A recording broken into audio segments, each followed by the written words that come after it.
புதுச்சேரியில் அரசு பேருந்து கட்டணம் உயர்த்தப்பட்டுள்ளது. புதுச்சேரியில் அரசு பேருந்து கட்டணம் 2 ரூபாய் முதல் 8 ரூபாய் வரை உயர்த்தப்பட்டுள்ளது. அதன்படி ஏசி வசதி இல்லாத நகர பேருந்துகளில் குறைந்தபட்ச கட்டணம் 5 ரூபாயிலிருந்து 7 ரூபாயாகவும் அதிகபட்ச கட்டணம் 13 ரூபாயிலிருந்து 17 ரூபாயாகவும் அதிகரிக்கப்பட்டுள்ளது. இதேபோன்று ஏசி வசதியுடன் கூடிய அரசு பேருந்துகளில் குறைந்தபட்ச கட்டணம் 10 ரூபாயிலிருந்து 13 ரூபாயாகவும் அதிகபட்ச கட்டணம் 26 ரூபாயிலிருந்து 34 ரூபாயாகவும் உயர்த்தி அரசு உத்தரவிட்டுள்ளது. ஏசி வசதி இல்லாத டீலக்ஸ் பேருந்துகளில் குறைந்தபட்ச கட்டணம் 12 ரூபாயிலிருந்து 16 ரூபாயாகவும் அதிகபட்ச கட்டணம் இனி 36 ரூபாய்க்கு பதிலாக 47 ரூபாயாக இருக்கும். இதேபோன்று ஏசி இல்லாத விரைவு பேருந்துகளில் குறைந்தபட்ச கட்டணம் 25 ரூபாயாக மாற்றப்பட்டுள்ளது. ஏசி விரைவு பேருந்துகளில் புதுச்சேரி எல்லைக்குள் 1 கிலோமீட்டருக்கான கட்டணம் 1 ரூபாய் 30 காசிலிருந்து 1 ரூபாய் 69 காசாக அதிகரிக்கப்பட்டுள்ளது. வால்வோ பேருந்துகளிலும் முதல் 30 கிலோமீட்டருக்கு 54 ரூபாயாக இருந்த கட்டணம் தற்போது 70 ரூபாயாக உயர்த்தப்பட்டுள்ளது. இந்த கட்டண உயர்வு மூலம் புதுச்சேரியிலிருந்து கடலூருக்கான கட்டணம் 20 ரூபாயிலிருந்து 25 ரூபாயாகவும் விழுப்புரத்திற்கு 30 ரூபாயாகவும் அதிகரித்துள்ளது. புதுச்சேரியில் கடந்த 2018ஆம் ஆண்டிற்கு பிறகு பேருந்து கட்டணம் உயர்த்தப்பட்டிருப்பது குறிப்பிடத்தக்கது. நாடாளுமன்றத்தில் அம்பேத்கர் குறித்து அமித்ஷா பேசியதற்கு எதிர்ப்பு தெரிவித்து அம்பேத்கர் சிலையிலிருந்து நாடாளுமன்ற நுழைவு வாயில் வரை இந்தியா கூட்டணி எம்பிக்கள் பேரணியாக சென்றனர்.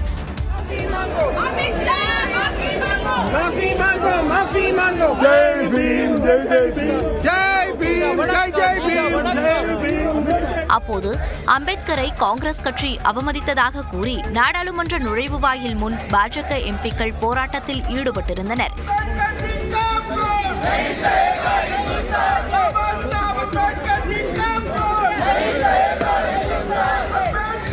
இரு தரப்பினரும் சந்தித்துக் கொண்டபோது பரஸ்பர முழக்கங்கள் ஆக்ரோஷமாக எதிரொலித்தன. ஒரு கட்டத்தில் முழக்கங்கள் வாதங்களாக மாறி கைகலப்பு ஏற்பட்டது.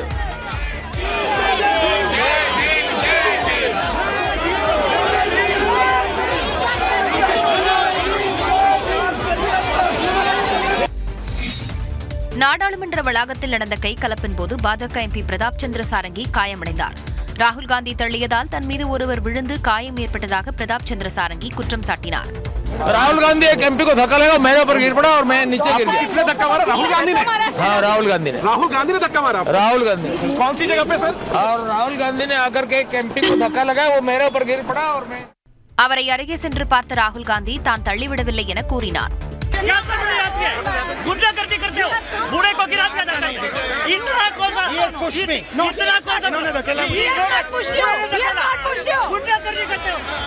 கைகலப்பில் காயமடைந்ததாக கூறி பிரதாப் சந்திர சாரங்கி, முகேஷ் ராஜ்புத் ஆகியோர் மருத்துவமனையில் அனுமதிக்கப்பட்டனர்.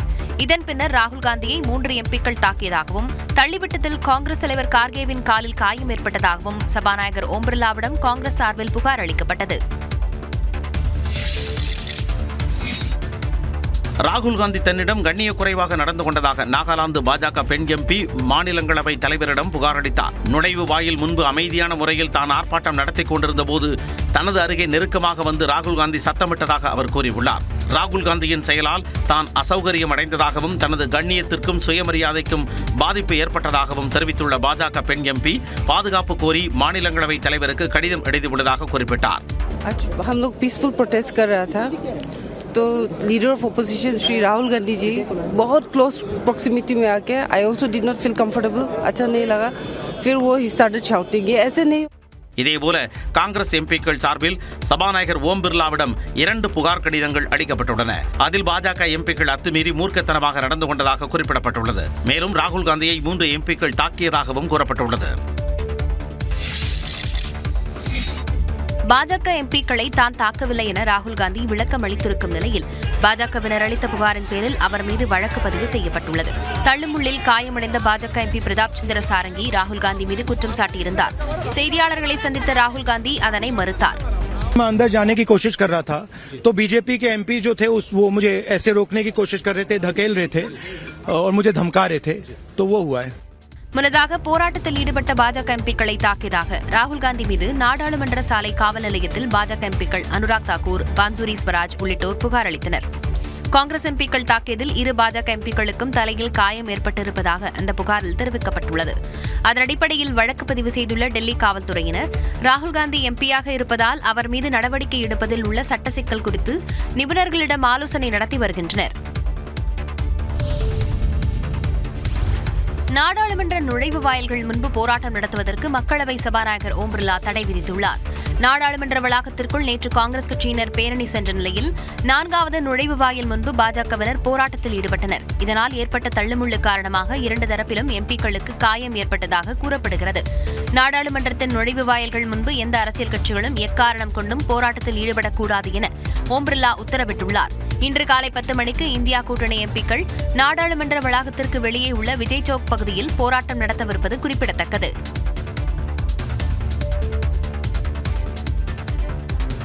அம்பேத்கரை அவமதித்ததாக கூறி அமித்ஷாவை கண்டித்து திமுகவும் விடுதலை சிறுத்தைகள் கட்சியும் தமிழ்நாடு முழுவதும் போராட்டத்தில் ஈடுபட்டனர். அம்பேத்கரை மத்திய அமைச்சர் அமித்ஷா அவமதித்ததாக கூறி தமிழ்நாடு முழுவதும் திமுகவினர் போராட்டம் நடத்தினர். கடலூர் தலைமை தபால் நிலையம் அருகே உள்ள அம்பேத்கர் சிலைக்கு திமுகவினர் பாலாபிஷேகம் செய்து அமித்ஷாவை கண்டித்து முழக்கமிட்டனர். கோவில்பட்டி புதுச்சாலையில் உள்ள அம்பேத்கர் சிலையை திமுகவினர் தண்ணீர் ஊற்றி சுத்தப்படுத்தி அமித்ஷா பேச்சை கண்டித்து கோஷமிட்டனர். சேலம் வருமான வரித்துறை அலுவலகம் முன்பு நடந்த கண்டன ஆர்ப்பாட்டத்தில் அமித்ஷாவின் படங்களை கிழித்தெறிந்து திமுகவினர் எதிர்ப்பை வெளிப்படுத்தினர். நாமக்கல் நகர் அண்ணா சிலை அருகே ஆர்ப்பாட்டம் நடத்திய திமுகவினர் அமித்ஷா மன்னிப்பு கேட்க வலியுறுத்தி முழக்கமிட்டனர். விருதுநகர் மாவட்டம் சிவகாசியில் அம்பேத்கர் சிலை முன்பாக அமித்ஷாவுக்கு கண்டனம் தெரிவித்து திமுகவினர் ஆர்ப்பாட்டத்தில் ஈடுபட்டனர். புதுக்கோட்டை மேல ராஜவீதியில் உள்ள தலைமை தபால் நிலையத்தை திமுகவினர் முற்றுகையிட்டு ஆர்ப்பாட்டம் நடத்தினர். தென்காசியில் புதிய பேருந்து நிலையம் அருகே 100க்கும் மேற்பட்டோர் அம்பேத்கரின் புகைப்படங்களை ஏந்தி அமித்ஷாவை கண்டித்து முழக்கமிட்டனர். தஞ்சாவூர் மாவட்டம் கும்பகோணத்தில் காந்தி பூங்கா, நீதிமன்ற வளாகம், அண்ணா சிலை ஆகிய இடங்களில் திமுகவினர் கண்டன ஆர்ப்பாட்டத்தில் ஈடுபட்டனர். அம்பேத்கர் விவகாரத்தில் உள்துறை அமைச்சர் அமித்ஷாவுக்கு எதிராக தமிழ்நாடு முழுவதும் விடுதலை சிறுத்தைகள் கட்சியினர் போராட்டம் நடத்தினர். கன்னியாகுமரி மாவட்டம் வடசேரியில் அமித்ஷாவின் உருவ பொம்மையை விசிகாவினர் எரித்ததால் பரபரப்பு ஏற்பட்டது. சென்னை போரூர் சந்திப்பில் அமித்ஷாவை கண்டித்து 100க்கும் மேற்பட்டோர் ஆர்ப்பாட்டத்தில் ஈடுபட்டனர். புதுச்சேரியில் இந்திரா காந்தி சிலை சதுக்கத்தில் சாலை மறியலில் ஈடுபட்ட விசிகாவினர் 100க்கும் மேற்பட்டோரை காவல்துறையினர் கைது செய்தனர். மயிலாடுதுறை கிட்டப்பா அங்காடி முன்பு நடைபெற்ற விடுதலை சிறுத்தைகளின் ஆர்ப்பாட்டத்தில் அமித்ஷாவை கண்டித்து முழக்கம் எழுப்பப்பட்டது. இதனிடையே விழுப்புரத்தில் விடுதலை சிறுத்தைகள் கட்சியினர் ரயில் மறியல் போராட்டத்தில் ஈடுபட்டனர்.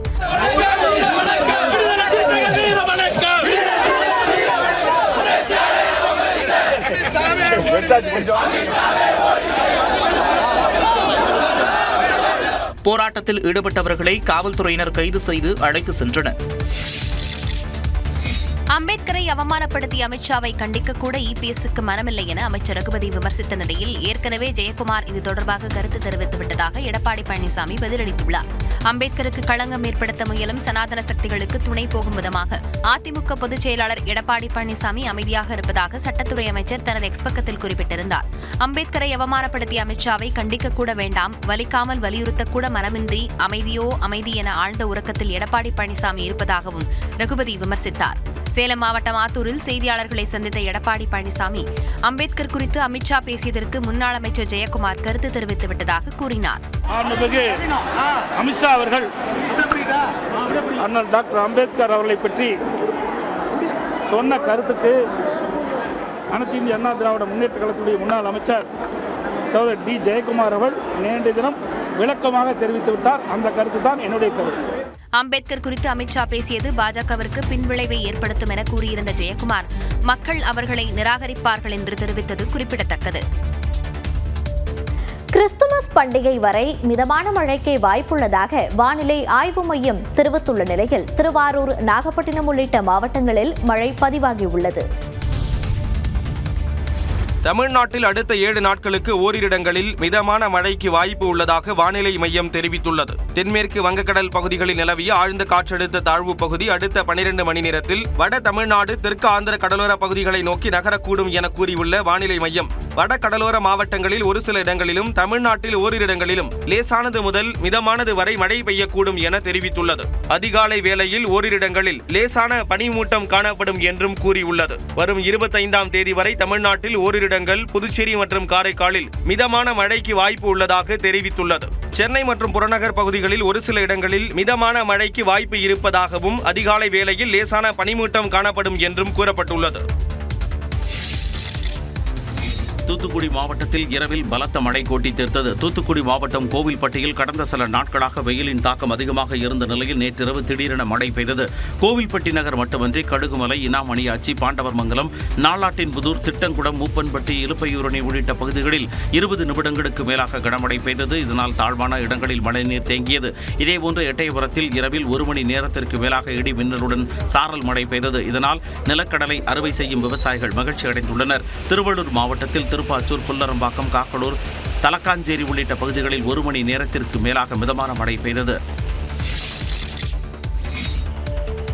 நாகை, திருவாரூர் மாவட்டங்களில் மீண்டும் கனமழை வெளுத்து வாங்கியதால் விவசாயிகள் கலக்கமடைந்துள்ளனர். திருவாரூர் மாவட்டத்தில் கடந்த வாரம் பெய்த மழையின் காரணமாக ஆயிரக்கணக்கான ஏக்கர் சம்பா பயிர்கள் நீரில் மூழ்கின. 5 நாட்களாக மழை இல்லாத நிலையில் விளைநிலத்தில் தேங்கியிருந்த மழைநீரை வடிய வைக்கக்கூடிய பணியில் விவசாயிகள் ஈடுபட்டு வந்தனர். இந்நிலையில் திருவாரூர் மாவட்டத்தில் சேந்தமங்கலம், மாங்குடி, வடவாதிமங்கலம், விக்கிரபாண்டியம், கமலாபுரம் உள்ளிட்ட பல்வேறு பகுதிகளில் நள்ளிரவில் இடியுடன் கூடிய கனமழை கொட்டி தீர்த்தது.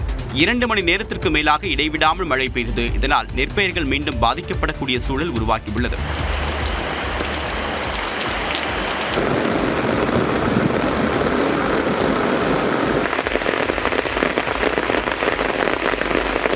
அதேபோன்று நாகை மாவட்டத்தில் நள்ளிரவு 2:30 மணி முதல் 1 மணி நேரத்திற்கு மேலாக கனமழை கொட்டி தீர்த்தது. நாகை மாவட்டத்தில் சம்பா பயிர்கள் கதிர் முற்றும் தருவாயில் உள்ள நிலையில் மழை நீடித்தால் அவையும் பாதிக்கப்படக்கூடும் என்று விவசாயிகள் அச்சம் தெரிவித்துள்ளனர்.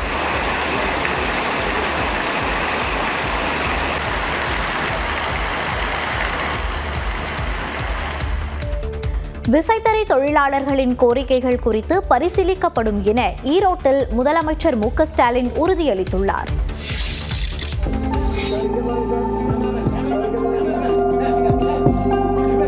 மக்களை தேடி மருத்துவம் திட்டத்தின் 2வது கோடி பயனாளியான ஈரோடு சுந்தராம்பாளுக்கு முதலமைச்சர் மு க ஸ்டாலின் நேரடியாக சென்று மருந்து பெட்டகத்தை வழங்கிய காட்சிகளே இவை. முதலமைச்சர் மு க ஸ்டாலின் 2 நாள் பயணமாக ஈரோடு மாவட்டத்திற்கு சுற்றுப்பயணம் மேற்கொண்டுள்ளார். சென்னையிலிருந்து விமானம் மூலம் கோவை வந்த முதலமைச்சர் மு க ஸ்டாலினுக்கு பீளமேடு விமான நிலையத்தில் அமைச்சர் செந்தில் பாலாஜி தலைமையில் திமுகவினர் உற்சாக வரவேற்பு அளித்தனர். தொடர்ந்து காரில் சாலை மார்க்கமாக ஈரோடு மாவட்டம் விஜயமங்கலம் பகுதிக்கு வந்த முதலமைச்சர் மு க ஸ்டாலினை சாலையின் இருபுறமும் திரண்டு திமுகவினர் மற்றும் பொதுமக்கள் வரவேற்றனர்.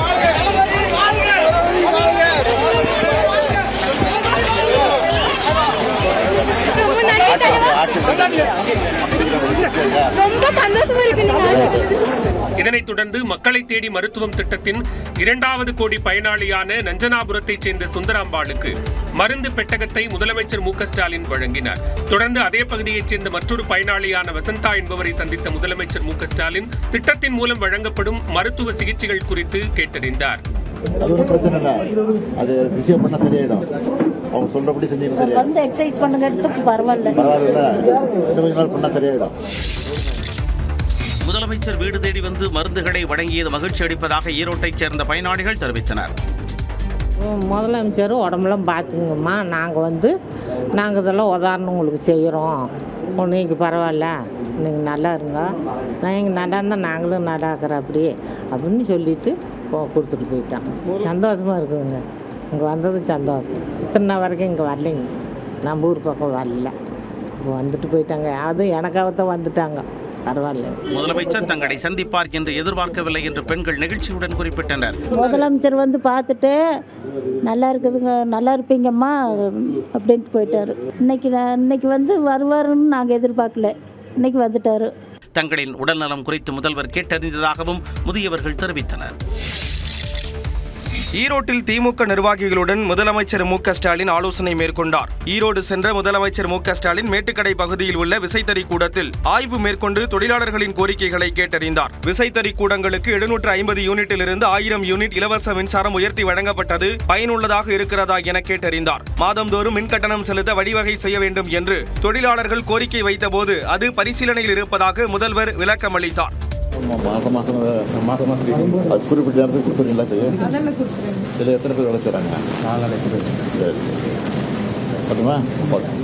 விசைத்தறி தொழிலாளர்களின் குடும்பத்தினர் முதலமைச்சருடன் புகைப்படம் எடுத்துக் கொண்டனர். தொடர்ந்து வெளியே வந்த அவர் பொதுமக்களின் கோரிக்கைகளையும் கேட்டறிந்தார். ஆட்சி எப்படி நடந்துட்டு இருக்கு? உங்களுக்கு திருப்தியா இருக்கா?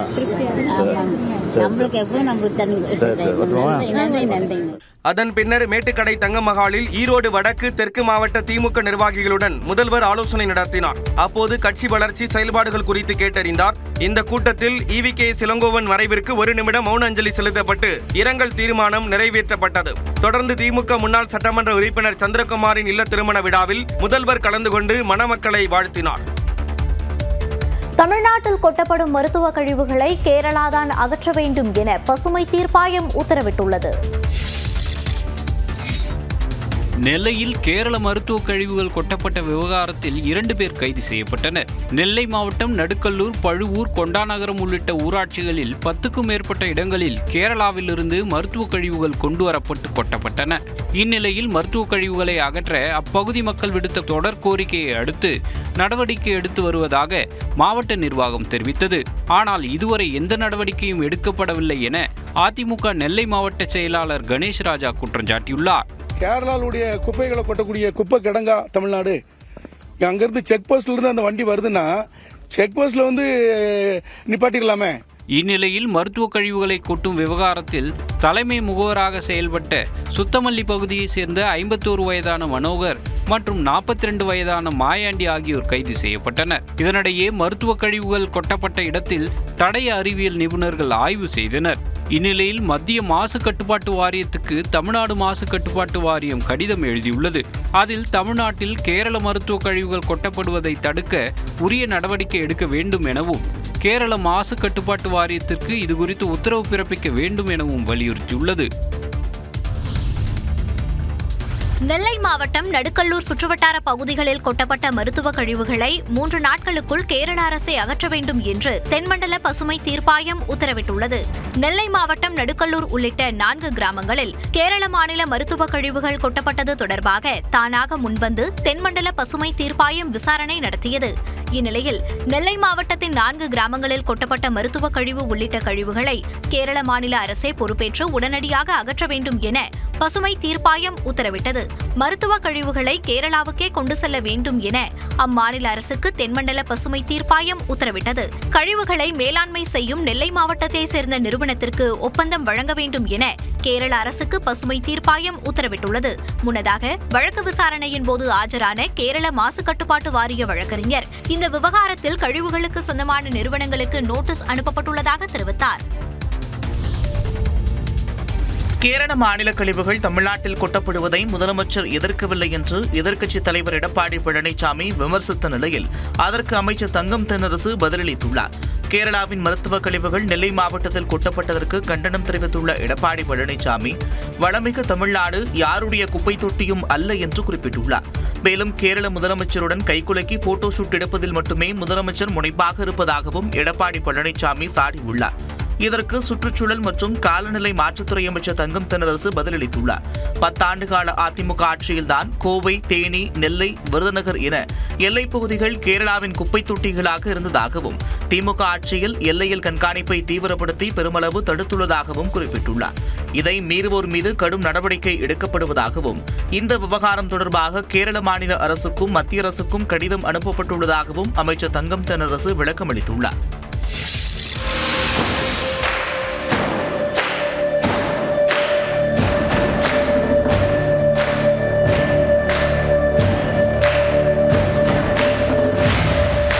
இது சென்னை அருகே நடைபெற்ற அதிர்ச்சிகர சம்பவம்.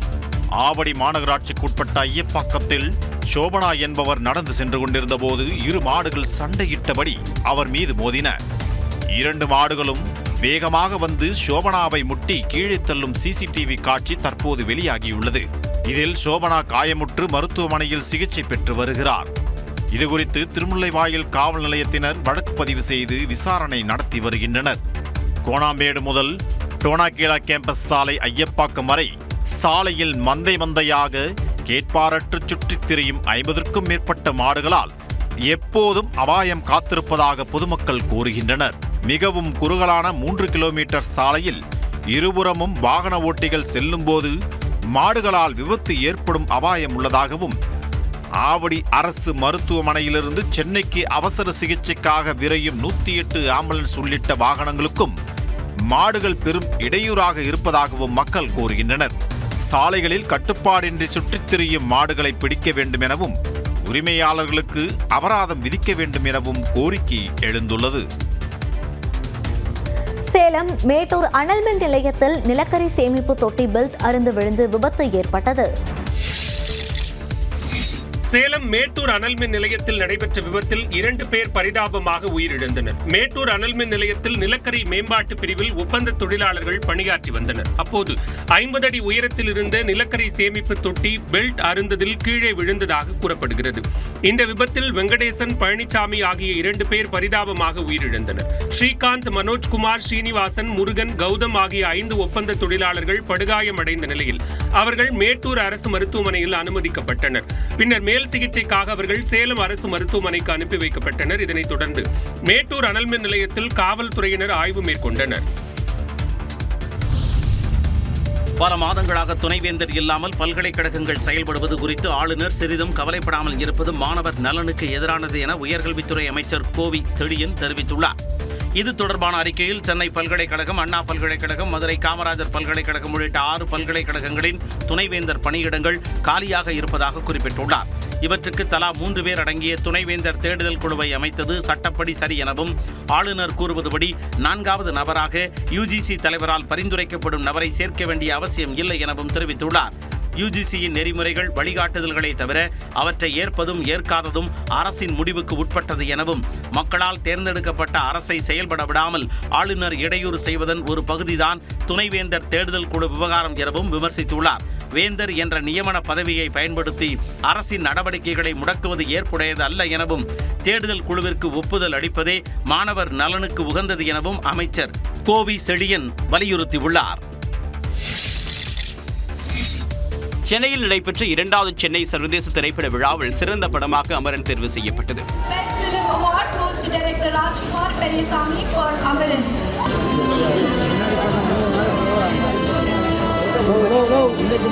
சென்னை சர்வதேச திரைப்பட விழா கடந்த டிசம்பர் 12 முதல் 19ஆம் தேதி வரை 8 நாட்கள் நடைபெற்றது. சிறந்த நடிகராக விஜய் சேதுபதியும், சிறந்த நடிகையாக சாய் பல்லவியும் அறிவிக்கப்பட்டனர். முழுக்க அது நித்திலனுக்கு மட்டுமே சொந்தமான விருது. அவனுடைய சிந்தனைக்கும், அவனுடைய செயலுக்கும், அவனுடைய உழைப்புக்கும் அது. So thanks to Nithilan. Sometimes ஒரு கேரக்டர் நம்ம பண்ண அப்புறம் அதோட இம்பேக்ட் வந்து நமக்கு தெரியுதா அப்படிங்கிறது வந்து ஒரு டவுட் தான். பட் இந்த படம் நடித்த அப்புறம் I think the last 2 months அதில் ஒரு மாதமாக வந்து I've been experiencing so much of love and ஒரு ஓவர்வெல்மிங் ஃபீலிங். இந்த நிகழ்ச்சியில் பங்கேற்ற இயக்குனர் பாக்யராஜ் படம் நன்றாக உள்ளதா என்பதை ரசிகர்கள் முடிவு செய்ய வேண்டும் என்றார்.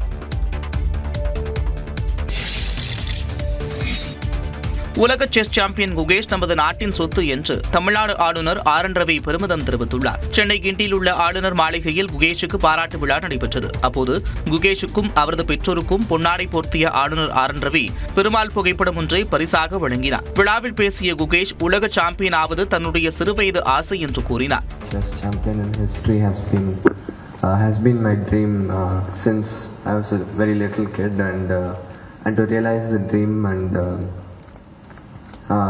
get the title back home after 11 years is something very special, and I feel very privileged and honored.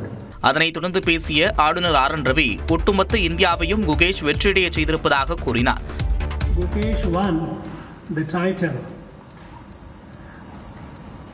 I got a number of calls from different parts of our country,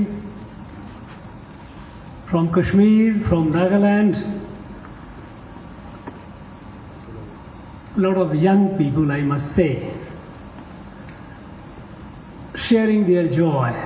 பெற்றோர் அனைவரும் தங்களின் பிள்ளைகளை மருத்துவர்களாக, பொறியாளர்களாக உருவாக்க வேண்டும் என்று எண்ணும்போது குகேஷின் திறமையை உணர்ந்து அவரின் பெற்றோர் உறுதுணையாக இருந்திருப்பதாக ஆளுநர் RN ரவி பாராட்டு தெரிவித்தார்.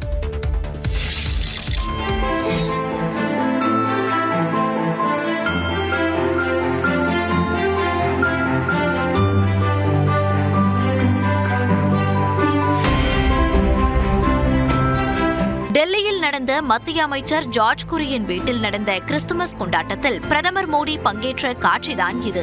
மெழுகுவர்த்தியை ஏற்றி வைத்த மோடி அங்கு நிகழ்ச்சிக்கு வந்திருந்த கிறிஸ்துவர்களுடன் கலந்துரையாடினார்.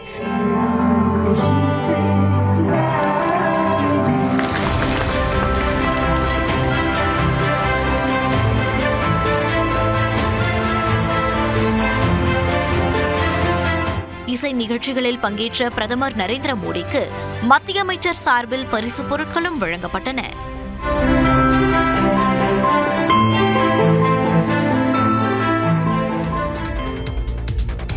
தமிழக பாஜக மேலிட முன்னாள் பொறுப்பாளர் சி.டி. ரவி கைது செய்யப்பட்டுள்ளார். பெண் அமைச்சரை அவதூறாக பேசியதாக பாஜக சட்ட மேலவை உறுப்பினர் சி.டி. ரவியை கர்நாடக போலீசார் குண்டுக்கட்டாக தூக்கிச் சென்று கைது செய்தனர். அம்பேத்கர் குறித்த அமித்ஷாவின் பேச்சு சர்ச்சையான நிலையில் கர்நாடக சட்டப்பேரவை வளாகத்தில் இது தொடர்பாக போராட்டம் நடைபெற்றது. அப்போது கர்நாடக பெண்கள் மற்றும் குழந்தைகள் மேம்பாட்டுத்துறை அமைச்சர் லட்சுமி ஹெப்பால்கரை பாஜக சட்ட மேலவை உறுப்பினர் சி.டி. ரவி தரக்குறைவாக விமர்சித்ததாக கூறப்படுகிறது. இது தொடர்பாக அமைச்சர் லட்சுமி ஹெப்பால்கர் காவல் நிலையத்திலும் புகார் அளித்திருந்தார். இந்நிலையில் சி.டி. ரவி மீது வழக்கு பதிவு செய்யப்பட்ட சூழலில் அவரை சட்டமேலவை வளாகத்தில் வைத்து போலீசார் குண்டுக்கட்டாக கைது செய்து தூக்கிச் சென்றனர்.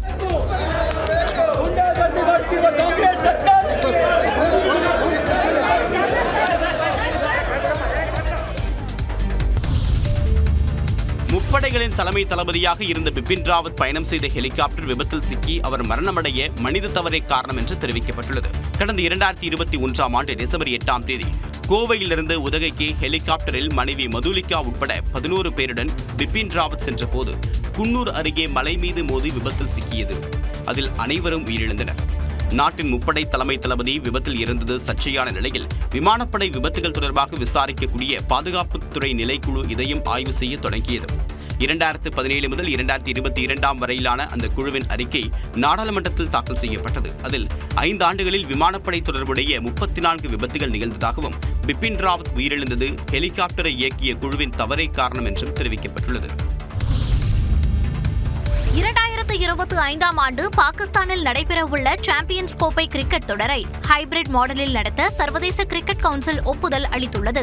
பாகிஸ்தானில் நடைபெறும் சாம்பியன்ஸ் கோப்பை கிரிக்கெட் தொடரில் இந்தியா விளையாடும் போட்டிகள் மட்டும் பொதுவான இடத்தில் நடத்த ஐசிசி அனுமதித்துள்ளது.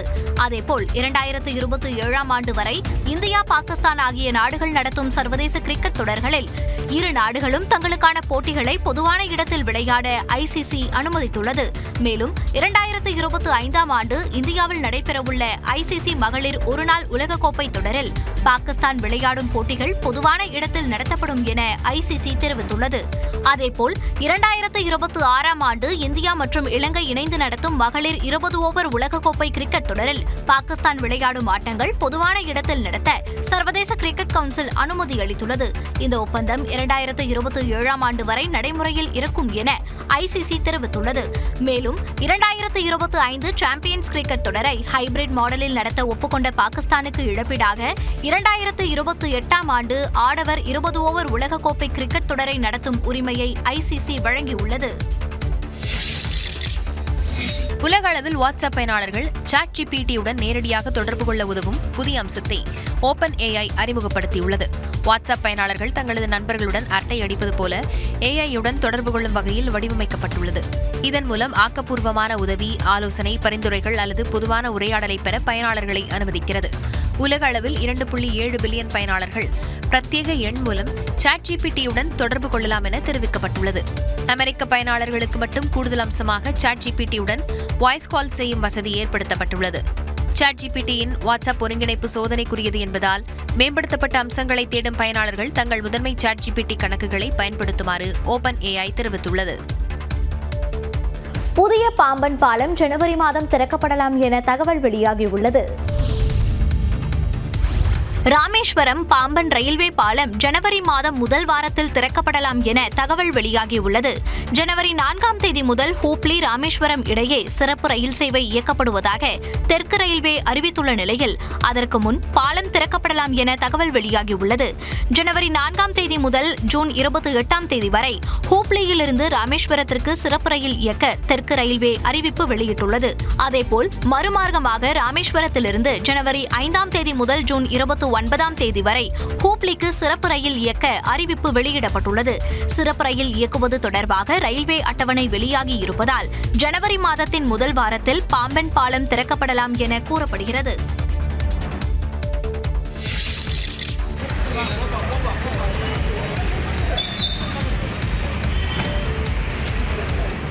சென்னையில் பட்டப்பகலில் வங்கிக்குள் புகுந்து ஊழியர் ஒருவரை கத்தியால் குத்திய நபரை போலீசார் அழைத்துச் சென்ற காட்சிகள்தான் இவை.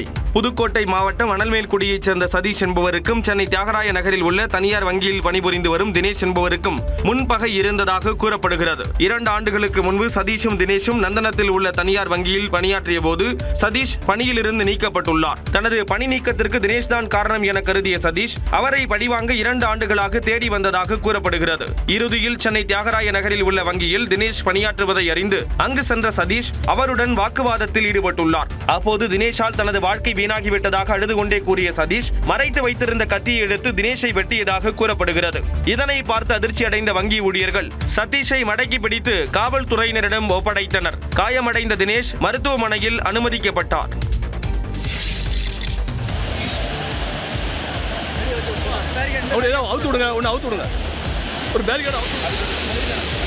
குற்றால அருவியில் சுற்றுலா பயணிகள் குளித்துக் கொண்டிருந்த போது நீரில் அடைத்து வரப்பட்ட உடும்பை தீயணைப்பு துறையினர் லாவகமாக பிடித்த காட்சிதான் இது. தென்காசி மாவட்டம் குற்றால மெயின் அருவியில் 7 நாட்களுக்கு பிறகு சுற்றுலா பயணிகள் குளிக்க அனுமதி அளிக்கப்பட்டுள்ளது. பெண்கள் குளிக்கும் பகுதி சேதமடைந்துள்ளதால் ஆண்களுக்கு மட்டும் அனுமதி அளிக்கப்பட்டுள்ளது. இந்நிலையில் மலையிலிருந்து அடித்து வரப்பட்ட 5 அடி உடும்பு ஒன்று பெண்கள் குளிக்கும் பகுதியில் விழுந்தது.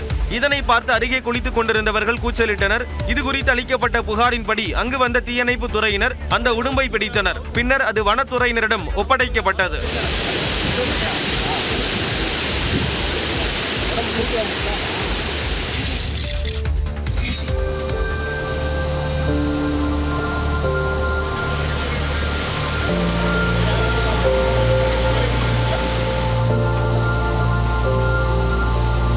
காஞ்சிபுரத்தில் உள்ள தாமல் ஏரி முழு கொள்ளளவை எட்டியதை தொடர்ந்து உபரி நீர் ஆர்ப்பரித்து செல்லும் காட்சிகள் தான் இவை.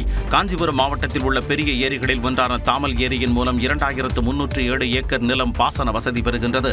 இந்த ஏரியின் கரைகளில் உடைப்பு மற்றும் மதகுகள் சேதமடைந்த நிலையில் ஏரியின் கரை பலப்படுத்துதல், உபரி நீர் வெளியேறும் பகுதி புதுப்பித்தல், மதகு சீரமைத்தல், நீர்வரத்து கால்வாய் சீரமைத்தல் போன்ற பணிகள் 2,29 லட்சம் ரூபாய் செலவில் மேற்கொள்ளப்பட்டன. இந்நிலையில் அண்மையில் பெய்த மழையால் ஏரி முழு கொள்ளளவை எட்டியது. இதனால் கடுகு பார்வையில் கடல் போல் காட்சி அளித்தது.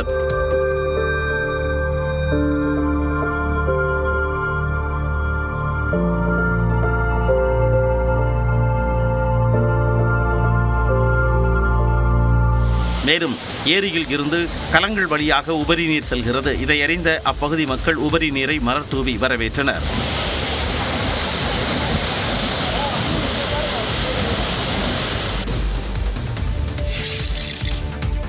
தஞ்சாவூர் மாவட்டம் பட்டுக்கோட்டையில் தனியார் மருத்துவமனையில் பிரசவத்தின் போது தாய் சேய் உயிரிழந்ததால் உறவினர்கள் முற்றுகை போராட்டத்தில் ஈடுபட்டனர்.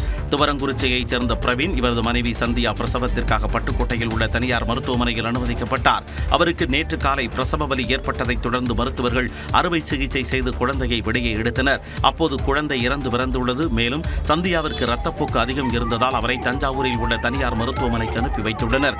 ஆனால் தஞ்சாவூர் செல்லும் வழியிலேயே சந்தியா உயிரிழந்தார். இதனால் சந்தியாவின் உறவினர்கள் மருத்துவமனையின் அலட்சியத்தால் தான் தாயும் சேயும் இறந்துவிட்டதாகவும் சம்பந்தப்பட்ட மருத்துவரை கைது செய்ய கோரியும் மருத்துவமனை முன்பு முற்றுகை போராட்டத்தில் ஈடுபட்டனர். மருத்துவமனை மீது கற்கடை வீசி தாக்குதல் நடத்தியதாக தெரிகிறது.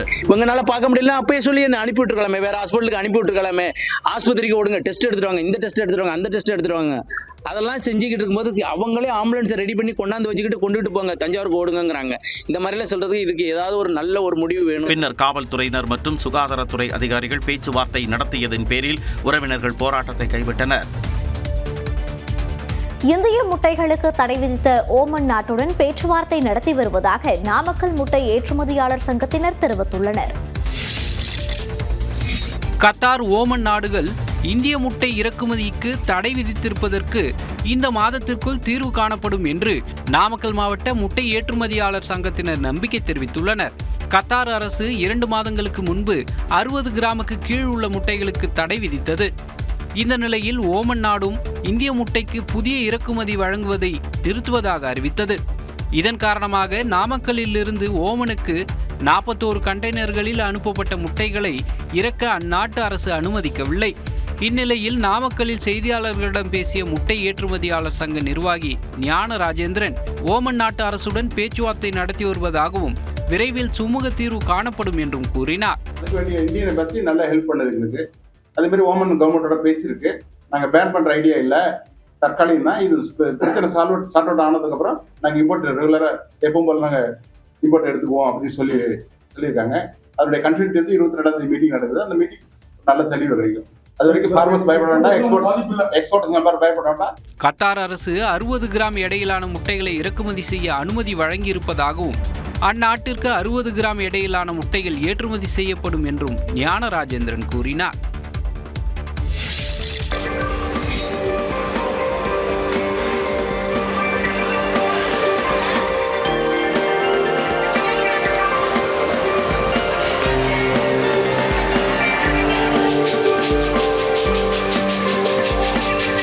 திருவண்ணாமலை அண்ணாமலையார் கோயில் தீபத்தின் போது பக்தர்கள் செலுத்திய காணிக்கை என்னும் காட்சி இது. திருக்கார்த்திகை தீபம் கடந்த 13ஆம் தேதி ஏற்றப்பட்டது. அதைத் தொடர்ந்து லட்சக்கணக்கான பக்தர்கள் திருவண்ணாமலை அண்ணாமலையார் கோயிலில் வழிபட்டனர். கிரிவல பாதையில் 50க்கும் மேற்பட்ட இடங்களில் தற்காலிக உண்டியல்கள் வைக்கப்பட்டன. அவற்றில் 40 உண்டியல்களில் பக்தர்கள் செலுத்திய காணிக்கையை எண்ணும் பணி அண்ணாமலையார் திருக்கோயிலில் உள்ள திருக்கல்யாண மண்டபத்தில் நடைபெற்றது. இந்த பணியில் கோயில் ஊழியர்கள் மற்றும் பக்தர்கள் பங்கேற்றனர்.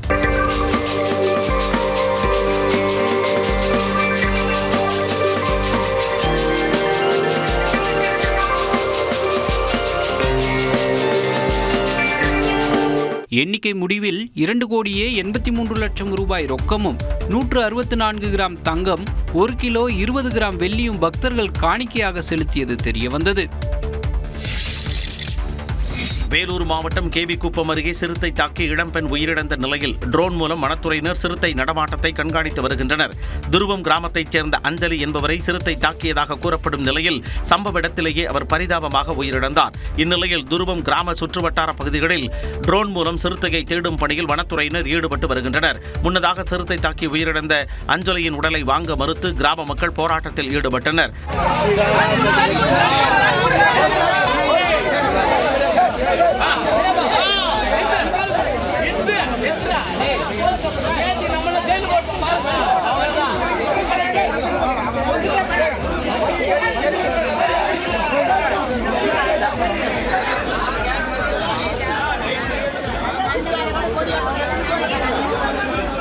தங்கள் கிராமத்தில் அடிக்கடி சிறுத்தை தாக்குதல் நடைபெறுவதால் மின்வேலி, சாலை, பேருந்து வசதி அமைத்து தரக்கோரி அஞ்சலியின் உடல் வந்த ஆம்புலன்ஸை மறித்து போராட்டத்தில் ஈடுபட்டனர். சம்பவ இடத்திற்கு வந்த வட்டாட்சியர் மற்றும் போலீசார் அனைத்து வசதிகளும் ஏற்படுத்தி தருவதாக உறுதியளித்ததைத் தொடர்ந்து 2 மணி நேரம் நீடித்த போராட்டத்தை மக்கள் கைவிட்டனர்.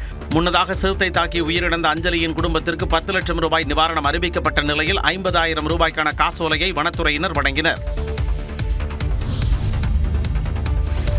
அதிமுக பொதுச் செயலாளராக எடப்பாடி பழனிசாமியை அங்கீகரித்ததை மறுபரிசீலனை செய்ய தேர்தல் ஆணையத்திற்கு உத்தரவிடக் கோரி தொடரப்பட்ட வழக்கை சென்னை உயர்நீதிமன்றம் தள்ளுபடி செய்தது. எடப்பாடி பழனிசாமியை அதிமுக பொதுச் செயலாளராக அங்கீகரித்ததை ரத்து செய்யக்கோரி அதிமுக உறுப்பினர்களான ராம்குமார் ஆதித்தன் மற்றும் சுரேன் பழனிசாமி சென்னை உயர்நீதிமன்றத்தில் மனு தாக்கல் செய்தனர். அதில் முன்னாள் முதலமைச்சர் ஜெயலலிதா மறைவுக்கு பிறகு 2022ஆம் ஆண்டு அதிமுக பொதுச் செயலாளர் பதவிக்கு போட்டியிடுவதை தடுக்கும் வகையில் சட்ட திருத்தம் மேற்கொள்ளப்பட்டதாகவும் இதனை எதிர்த்து தொடரப்பட்ட வழக்கு சென்னை உயர்நீதிமன்றத்தில் நிலுவையில் இருப்பதாகவும் சுட்டிக்காட்டப்பட்டது. கட்சியின் எதிர்காலம் மற்றும் தொண்டர்களின் உரிமையை பாதுகாக்கும் வகையில் எடப்பாடி பழனிசாமியை பொதுச் செயலாளராக அங்கீகரித்ததை மறுபரிசீலனை செய்யக்கோரி தேர்தல் ஆணையத்திடம் மனுக்கள் அளித்திருப்பதாக தெரிவித்தனர். இவ்வழக்கு நீதிபதிகள் ஆர் சுப்பிரமணியன் மற்றும் சி குமரப்பன் அமர்வில் விசாரணைக்கு வந்தது. அப்போது அதிமுகவுக்கு இரட்டை இலை சின்னம் ஒதுக்கக்கூடாது என்ற கோரிக்கையுடன் அளித்த மனுவை பரிசீலித்து 4 வாரங்களில் முடிவெடுக்க தேர்தல் ஆணையத்திற்கு உத்தரவிடப்பட்டிருக்கும் நிலையில் இந்த வழக்கு விளம்பரத்துக்காக தொடரப்பட்டிருப்பதாக கூறிய நீதிபதிகள் மனுவை தள்ளுபடி செய்தனர்.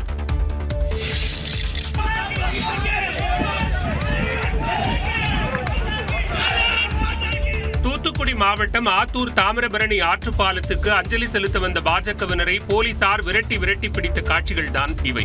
கடந்த ஆண்டு பெய்த கனமழையால் ஆத்தூர் தாமிரபரணி பாலம் சேதமடைந்தது. அதிமுக ஆட்சியில் கட்டப்பட்டு 4 ஆண்டுகளில் இந்த பாலம் சேதமடைந்த நிலையில் பாதுகாப்பு கருதி அதில் போக்குவரத்துக்கு தடை விதிக்கப்பட்டுள்ளது. ஓராண்டாக அந்த பாலம் பயன்படுத்தப்படாமல் உள்ள நிலையில் அதற்கு மாலை அணிவித்து அஞ்சலி செலுத்த பாஜகவினர் திட்டமிட்டனர். இதற்கு காவல்துறையினர் அனுமதி அளிக்கவில்லை. இன்று பாஜகவினர் அஞ்சலி செலுத்த வந்தபோது அவர்களை போலீசார் தடுத்து நிறுத்தியதால் பரபரப்பு ஏற்பட்டது.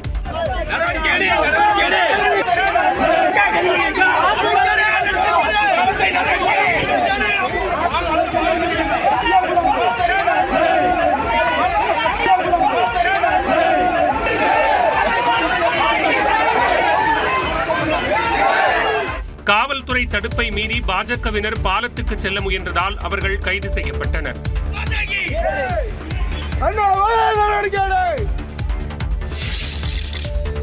அது ஒரு சடங்குன்னு சொல்கிறாருல, அது தவறான வார்த்தை, அப்படி சொல்லக்கூடாது. நான்லாம் 1.5 மாதம் 2 மாதம் நின்று மக்களோட மக்களாக நாங்கள் வேலை செஞ்சுருக்கோம். அப்போ நீங்கள் தூத்துக்குடியில் ஏன் பார்த்தீங்க? நீங்கள் சாராயம் குடிச்சு செத்தவன் வீட்டுக்கு போய் ஏன் பார்த்தீங்க? அதெல்லாம் சடங்குன்னு சொல்கிறதா? மழை வெள்ளத்தால் பாதிக்கப்பட்ட பகுதிகளை நேரில் சென்று பார்ப்பதை சடங்கு என கூறிய தமிழக வெற்றிக் கழக தலைவர் விஜய்க்கு சீமான் இவ்வாறு பதிலடி கொடுத்துள்ளார். திருச்சியில் செய்தியாளர்களை சந்தித்த நாம் தமிழர் கட்சியின் ஒருங்கிணைப்பாளர் சீமான், வெள்ளத்தால் பாதிக்கப்பட்டவர்களை சந்திப்பது கடமை என்றார். தொடர்ந்து அம்பேத்கர் குறித்து மத்திய அமைச்சர் அமித்ஷா பேசியது தொடர்பான கேள்விக்கு பதிலளித்த சீமான், அம்பேத்கரின் பெயரை சொன்னவர்தான் அயோத்தியில் வெற்றி பெற்றார் என்றார். நீங்க கூட தான் உங்க கடவுள் பேரை சொன்னீங்க, அயோத்தியில நின்னீங்க. கடைசி அம்பேத்கர் பேரை சொன்னவர் தான் ஜெயிச்சாரு. இப்போ நாங்கள் யார் பேரை சொல்ல? கடவுள் பேரை சொல்லி தானே நீங்க நின்னீங்க அயோத்தியில. அவர் அம்பேத்கர் பேரை சொன்னவர் வென்றுட்டாரு. இப்போ யார் வலிமையானவர்? இப்போ நாங்கள் யார் பேரை சொல்ல? மக்களின் பிரச்சனைகளை திசை திருப்பவே அம்பேத்கர் குறித்து பேசுகிறார்கள் என்றும் சீமான் கூறினார். மேலும் மக்களால் தேர்ந்தெடுக்கப்பட்ட அரசு நிறைவேற்றும் சட்டங்களுக்கு ஆளுநர் கையெழுத்திட மறுப்பது தவறு என்றும் அவர் கூறினார். ஈரோடு கிழக்கு இடைத்தேர்தல் எப்போது என்ற கேள்விக்கு தமிழக தலைமை தேர்தல் அதிகாரி பதிலளித்துள்ளார். ஈரோடு கிழக்கு சட்டமன்ற தொகுதிக்கு இடைத்தேர்தல் எப்போது என்பதை தேர்தல் ஆணையமே முடிவு செய்யும் என்று தமிழக தலைமை தேர்தல் அதிகாரி அர்ச்சனா பட்நாயக் தெரிவித்துள்ளார். பெரம்பலூர் ஆட்சியர் அலுவலக வளாகத்தில் உள்ள மின்னணு வாக்குப்பதிவு இயந்திரங்கள் வைக்கப்பட்டுள்ள அறைகளை தலைமை தேர்தல் அதிகாரி அர்ச்சனா பட்நாயக் ஆய்வு செய்தார். அப்போது செய்தியாளர்களிடம் பேசிய அவர், வாக்காளர் பட்டியலில் பெயர் சேர்ப்பது குறித்து எவ்வளவோ விழிப்புணர்வு நிகழ்ச்சிகளை நடத்தினாலும் வாக்காளர் பட்டியலில் தங்களது பெயர்கள் இணைத்துக் கொள்வதில் வாக்காளர்கள் சுணக்கம் காட்டுவதாக கவலை தெரிவித்தார். ஈரோடு கிழக்கு சட்டமன்ற தொகுதிக்கு இடைத்தேர்தல் எப்போது நடத்தப்படும் என்ற கேள்விக்கும் அவர் பதிலளித்தார். அதை ஈஸியாக தான் சொல்ல முடியும், நம்ம இன்ஃபர்மேஷன் கொடுத்துருக்கோம் ஈஸியாக. அதனைத் தொடர்ந்து மாவட்ட உதவி வாக்குப்பதிவு அலுவலர்களுடன் தலைமை தேர்தல் அதிகாரி அர்ச்சனா பட்நாயக் ஆலோசனை நடத்தினார்.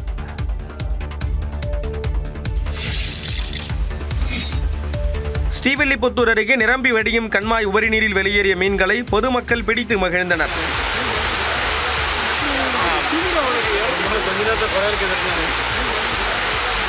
விருதுநகர் மாவட்டத்தில் தொடர்ந்து பெய்த கனமழையால் நீர்நிலைகள் வேகமாக நிரம்புகின்றன. இந்நிலையில் அத்திக்குளம் சோழன்குளம் கண்மாய் நிரம்பியுள்ளது. கண்மாயிலிருந்து பாயும் உபரி நீரில் மீன்கள் துள்ளி குதிக்கின்றன.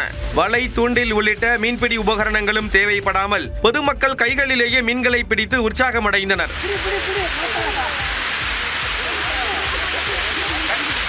ஏராளமான மீன்கள் வெளியேறியதால் ஒரு சிலர் வலை விரித்து மீன் பிடித்தனர். தொடர் மழையால் தருமபுரி அருகே ஏரியிலிருந்து வெளியேறிய தண்ணீர் சாலைகளில் பெருக்கெடுத்து ஓடியது.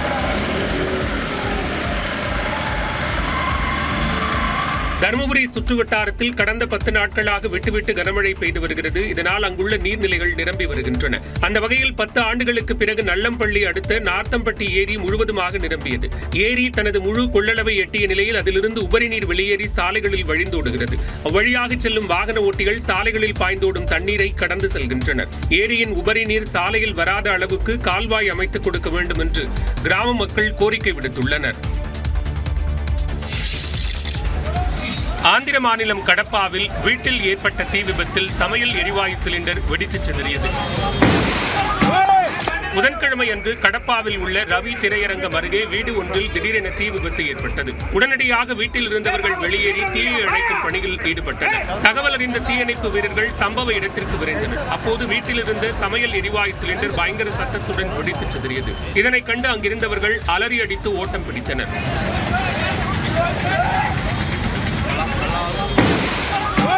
இதனையடுத்து தீயணைப்பு வீரர்கள் தீயை கட்டுக்குள் கொண்டு வந்தனர். நல்வாய்ப்பாக உயிர் சேதம் எதுவும் ஏற்படவில்லை. ஜம்மு காஷ்மீரில் பாதுகாப்பு படையினர் நடத்திய துப்பாக்கிச் சூட்டில் ஹிஸ்புல் முஜாஹிதீன் தளபதி ஃபருக் பட் உள்பட 5 பயங்கரவாதிகள் கொல்லப்பட்டனர். ஜம்மு காஷ்மீரின் குல்காம் மாவட்டத்தில் பயங்கரவாதிகள் பதுங்கி இருப்பதாக பாதுகாப்பு படைக்கு தகவல் கிடைத்தது. அதன் அடிப்படையில் பெஹிபாக்கை அடுத்த கத்தார் என்ற இடத்தை பாதுகாப்பு படையினர் தங்கள் கட்டுப்பாட்டுக்குள் கொண்டு வந்து தேடுதல் வேட்டையை தொடங்கினர். அப்போது ஹிஸ்புல் பயங்கரவாதிகள் மற்றும் பாதுகாப்பு படையினர் இடையே பயங்கர துப்பாக்கிச் சண்டை ஏற்பட்டது. இதில் ஹிஸ்புல் முஜாஹிதீன் பயங்கரவாத அமைப்பில் நீண்டகாலமாக தளபதி செயல்பட்டு வந்த ஃபருக் பட் உள்பட 5 பயங்கரவாதிகள் சுட்டு வீழ்த்தப்பட்டனர். புர்கான் வாணியின் மரணத்துக்கு பிறகு ஃபருக் பட் காஷ்மீரில் பல்வேறு பயங்கரவாத தாக்குதல்களில் ஈடுபட்டு வந்தார். இந்த நிலையில் துப்பாக்கிச் சூட்டில் படுகாயமடைந்த பாதுகாப்பு படை வீரர்கள் 2 மருத்துவமனையில் அனுமதிக்கப்பட்டனர். இந்திய பங்குச்சந்தைகள் தொடர்ந்து வீழ்ச்சியை சந்தித்து வருகின்றன. தொடர்ந்து 4வது நாளாக இந்திய பங்குச்சந்தைகள் வீழ்ச்சியடைந்துள்ளது. பங்குச்சந்தை வீழ்ச்சி காரணமாக முதலீட்டாளர்களுக்கு ஒரே நாளில் 6 லட்சம் கோடி ரூபாய் வரை வருவாய் இழப்பு ஏற்பட்டுள்ளது. வர்த்தகம் தொடங்கியது முதலே சரிவை சந்தித்த மும்பை பங்குச்சந்தையான சென்செக்ஸ் 1200 புள்ளிகள் வரை வீழ்ச்சியடைந்தது.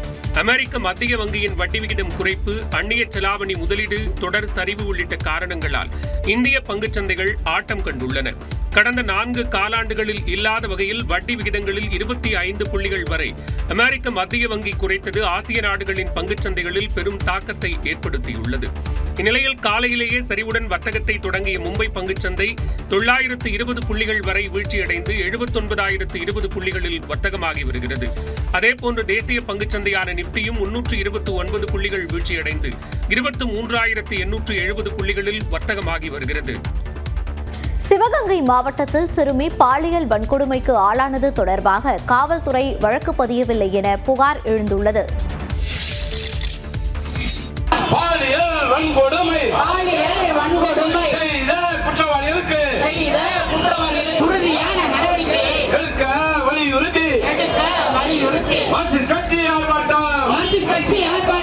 சிவகங்கை மாவட்டத்தில் 14 வயது சிறுமி வன்கொடுமை செய்யப்பட்டதாக எழுந்த புகார் மீது வழக்கு பதிவு செய்யாத காவல் ஆய்வாளரை கண்டித்து நடந்த போராட்டம் இது.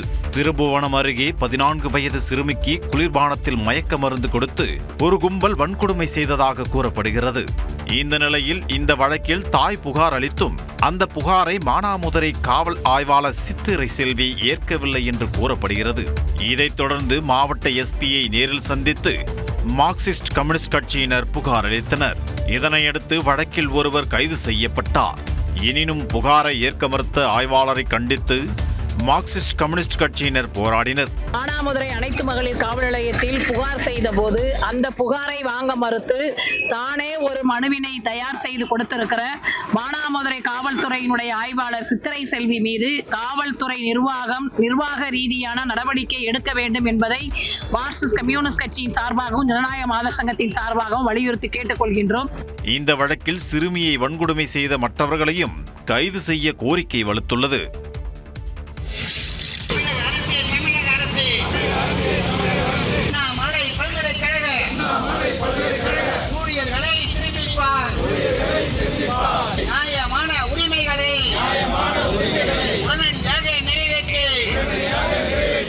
நாகப்பட்டினம் மாவட்ட ஆட்சியர் அலுவலகம் எதிரே டார்ச் லைட்டை ஒளிரவிட்டபடி போராடும் இவர்கள் அண்ணாமலை பல்கலைக்கழக ஊழியர்கள். அண்ணாமலை பல்கலைக்கழகத்தின் கீழ் அனைத்து துறைகளிலும் பணியாற்றிய ஊழியர்கள் பணி நிரவல் அடிப்படையில் பல்வேறு அரசு துறைகளுக்கு வெவ்வேறு மாவட்டங்களுக்கு அனுப்பி வைக்கப்பட்டனர். 9 ஆண்டுகள் கடந்தும் தங்களுக்கு அரசு பண பயன்கள் எதுவும் கிடைக்கவில்லை என்று கூறும் பணியாளர்கள் மீண்டும் அண்ணாமலை பல்கலைக்கழகத்திற்கே தங்களை அழைக்க வேண்டும் என்று வலியுறுத்தினர். இந்த விவகாரத்தில் அரசு உரிய நடவடிக்கை எடுக்க வலியுறுத்தி அண்ணாமலை பல்கலைக்கழக சங்கங்களின் கூட்டமைப்பின் சார்பில் மாவட்ட ஆட்சியர் அலுவலகம் அருகே திரண்டு முழக்கமிட்டனர்.